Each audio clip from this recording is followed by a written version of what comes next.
श्री शिवाय नमस्तुभ्यं। ध्यान से एकादशी है। स्कंद पुराण यहां तक कहती है कि इस कथा के चरित्र को जो श्रवण कर लेता है उसको 26 एकादशी करना भी नहीं पड़ती। इस एकादशी की केवल ये कथा सुनकर ही वो तर जाता है।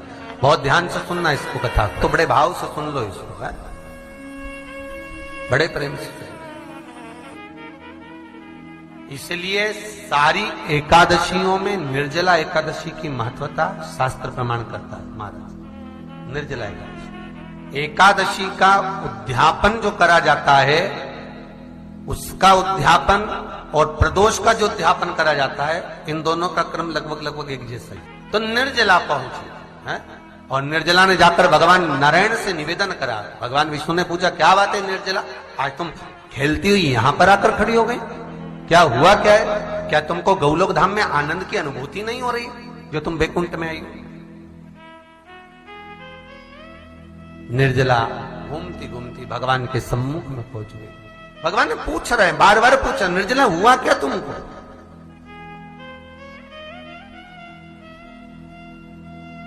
ए निर्जला, ए एकादशी, हुआ क्या है तुमको? क्या कारण है तुम्हारे यहां आने का, बैकुंठ पहुंचने का?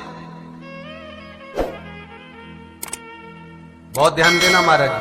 शास्त्र कहता है सोमवार, मंगलवार, बुधवार, गुरुवार, शुक्रवार, शनिवार, ये देवता वो देवता सबके व्रत कर लो, सारे व्रत कर लो, पर ये व्रत आपको परमात्मा के धाम तक लेकर नहीं जा सकते, क्योंकि इनका जो पुण्य है वो मृत्यु लोक में आप थोड़ा सा भी व्रत करते हैं तो पुण्य समाप्त हो जाता है।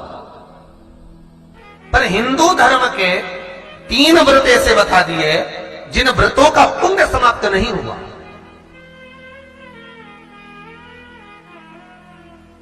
हिंदू धर्म के 3 व्रत ऐसे हो गए जिनका पुण्य समाप्त नहीं हुआ महाराज। क्यों? जिनका पुण्य प्रबलता में बढ़ता गया। पहले नंबर पर एकादशी, दूसरे नंबर पर प्रदोष और तीसरे नंबर पर शिवरात्रि। एकादशी भी 26 है तो प्रदोष भी जम के बोलते जाओ 26 है। शिवरात्रि केवल 12, केवल 12, और अगर अधिक मास की पड़ जावे तो ये 13, पर अधिक की आय सो 13 है। तो यहां शास्त्र कह रहा है कि 3 व्रत हमारे यहां जिनका पुण्य समाप्त नहीं हुआ, जिनका पुण्य प्रबल हुआ, बड़ा। इसलिए आज भी माता एकादशी का व्रत करती है। और एकादशी का व्रत कर कर अगर कोई जीवात्मा को देते हैं, कोई मर भी गया तो उसको एकादशी का दान देते हैं। एकादशी का उसको दान दिया है। महाराज निर्जला खड़ी है, पूछा क्यों आई हो, क्या कारण? निर्जला आई तब लक्ष्मी मैया उठकर निर्जला के करीब में गई। निर्जला बहुत सरल थी निर्जला। कहते हैं कामा एकादशी सबसे लंबी है। कौन सी एकादशी? कामा। फिर मोक्षदा उससे नीची है महाराज। और निर्जला जो है बिल्कुल छोटा स्वरूप है। निर्जला का मतलब देखा जाए तो केवल 2 चोटी करी हुई है। मस्तक पर भोर लगा हुआ है निर्जला के, माथे पर बिंदी लगी हुई है निर्जला के, सुंदर गले में तुलसी की मालाएं पहनी है निर्जला, हाथ में जो हाथ फूल जैसी माताएं पहले पहनती थी, आपको ध्यान में होगा, ऐसा बड़ा फूल होता था, अंगूठियां पड़ी होती थी, हाथ में ऐसा लगा रहता है। तो निर्जला हाथ फूल भी तुलसी के धारण करी। बड़ा सुंदर स्वरूप है माता निर्जला का महाराज। छोटी है तो माता लक्ष्मी उनके पास में गई और निर्जला से जाकर पूछा, निर्जला तेरे आने का कारण क्या है, तू बता। नारायण आपसे पूछ रहे हैं कि क्यों आई हो, किस लिए आई हो, क्या है तुम्हारे आने का कारण? निर्जला ने कहा, मेरी विनती केवल इतनी सी है मां कि मैं ये चाहती हूं कि मैं जीव के प्राण छूटने के बाद उसके प्राणों को जिस समय मैं लेकर जीवात्मा के प्राणों को परमात्मा तक भेजूं, बैकुंठ तक भेजूं, गौलोक धाम तक भेजूं, उस बीच में मुझे ले जाते समय कई नरक भी बीच में पड़ेंगे, कई स्थान ऐसे बैतरणी आदि के स्थान बीच में आएंगे तो वो स्थान में मुझे रोका ना जाए, मैं सीधे भगवान के धाम पहुंच जाऊं। ऐसी कृपा, ऐसी दया। जितनी भी माताएं एकादशी का व्रत करती, बहुत ध्यान से सुनना आज की कथा को। शायद जिंदगी में मिली ना मिली, पर ये कथा का रिश्ता तो बहुत ध्यान से सुनना। स्कंद पुराण यहां तक कहती है कि इस कथा के चरित्र को जो श्रवण कर लेता है उसको 26 एकादशी करना भी नहीं पड़ती। इस एकादशी की केवल ये कथा सुनकर ही वो तर जाता है। बहुत ध्यान से सुनना इसको, कथा को। सबसे पहला नियम एकादशी व्रत का, सबसे पहला नियम है कि आप जिस दिन व्रत करो उसके एक दिन पहले भक्ति का संचार इस हृदय में करो। भक्ति का संचार इस हृदय में कर लीजिए। जिस दिन आप व्रत करो, जैसे एकादशी का व्रत कर रहे हो तो दशमी के दिन शाम का समय जब आवे, रात्रि जब होने लगे, शाम का समय आवे और रात्रि का आप जब भोजन ग्रहण करो तो उस भोजन में कोई ऐसा पदार्थ ग्रहण मत करिए जिस पदार्थ के कारण आपकी एकादशी बिगड़ जाए। कोई बेकार भोजन में ग्रहण नहीं करना, श्रेष्ठ भोजन ग्रहण करिए दशमी। और एकादशी का दूसरा नियम बहुत ध्यान से सुनिएगा। जिस दिन आपकी एकादशी का व्रत हो उस दिन प्रयास करिएगा कि अपने हाथ से किसी भी वृक्ष की कोई पत्ती टूटे ना। अपने हाथ से किसी भी वृक्ष की, पौधे की, किसी भी वृक्ष की पत्ती अपने हाथ से ना टूटे। बहुत ध्यान दीजिएगा महाराज। एकादशी का यह दूसरा नियम है कि अपने हाथ से किसी पौधे की, किसी वृक्ष की, किसी डाली की कोई पत्ती ना टूटे, इसका प्रयास करिए।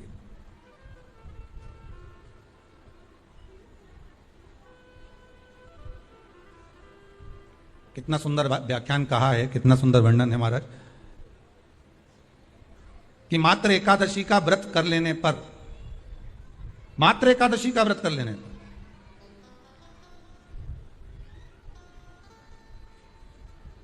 जो पूर्व में किया गया हमारा पाप कर्म है, हमने किसी जीव की हत्या करी है, हमने किसी को कष्ट प्रदान करा है, हमने किसी को अपशब्द कहा है, हमने किसी को ताने दिए, हमने किसी को आड़ा टेढ़ा कहा है, हमने किसी को गालियां दे दी है, मात्र एकादशी का व्रत ही कर लेने पर ये सारे जो दोष हैं वो समाप्त हो जाते हैं।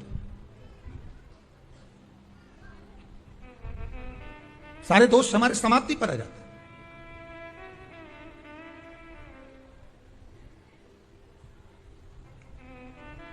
अब एक विचार करिएगा थोड़ा सा अपने मन में, अपने चित्त में, अपनी वृत्ति में एक बात उतारिएगा।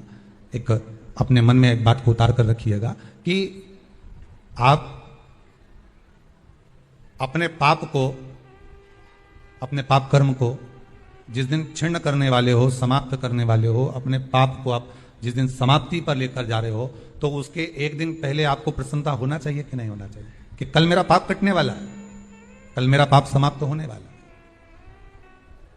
जो मैंने पाप कर्म करा है वो समाप्त होगा, जो मैंने पाप कर्म करा है वो कल समाप्त हो जाएगा। तो एक दिन पहले आपके चेहरे पर प्रसन्नता हो कि ना हो?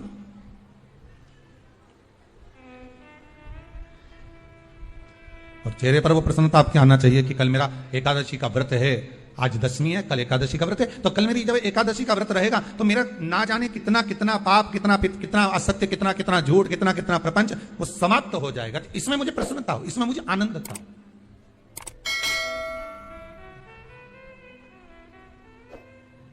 तो क्या कहा गया कि प्रयास करिएगा कि एकादशी के दिन कोई वृक्ष की, कोई डाली की, कोई कोपल की कोई पत्ती ना तोड़ी जाए। क्यों? तो कहा अगर उस पत्ती को हम तोड़ देते हैं, वृक्ष की पत्ती को या क्यारे में लगी हुई कोई डाली की पत्ती को हम तोड़ देते हैं तो एकादशी का पुण्य फल प्राप्त नहीं होता, एकादशी का कोई फल हमारे खाते में नहीं जाता, पुण्य फल प्राप्त। अब फिर भले तुम चाहे तुमने मोरदन खाया हो, चाहे तुमने फिर चिप्स खाई हो, चाहे तुमने फिर व्रत का कितना ही सामान खा गए और तुमने सोचा कि आज मेरी एकादशी है, तो फिर उसका कोई फल प्राप्त नहीं है, उसका कोई सुख प्राप्त नहीं है आपको। फिर। तो दोस्तों, आप सबको ये वीडियो कैसा लग रहा है? अगर अच्छा लग रहा है तो लाइक शेयर कमेंट ज़रूर करिएगा। नए हैं तो चैनल को सब्सक्राइब कर लीजिएगा। आगे सुनते रहिए एकादशी व्रत कथा। जय श्री महादेव। बने रहिए वीडियो में। हर हर महादेव। कोई कार्य अटक रहा है, तकलीफ आ रही है, दुख है, लक्ष्मी नहीं आ रही, परेशान हो, 108 बेलपत्र की, जो बेलपत्र होते हैं उसकी, इसको छेद तो करते नहीं है सुई से, बेलपत्र की डंडी को बांधते जाओ 108 बेलपत्र की माला बना लो और माला बनाकर भगवान शंकर के गले में, शंकर के शिवलिंग को जो चढ़ा देता है उसकी मनोकामना भगवान शंकर पूरी कर देते हैं। अटा एकादशी 108 बेलपत्र की माला बनाकर शंकर भगवान को समर्पित करी जाती है। माता लक्ष्मी ने भगवान विष्णु को पाने के लिए तुलसी की माला बनाकर समर्पित करी थी, जैसे सती ने शिव को पाने के लिए, कामना को पूर्ण करने के लिए। शास्त्र कहता है घर के बुजुर्गों को, घर के बड़ों को, जेठ जेठानी हो, सास ससुर हो, घर में जो तुम्हारी उम्र से बड़ा हो, उसको आज पीला फूल या पीली चने की दाल या पीला वस्त्र, कुछ भी पीली सामग्री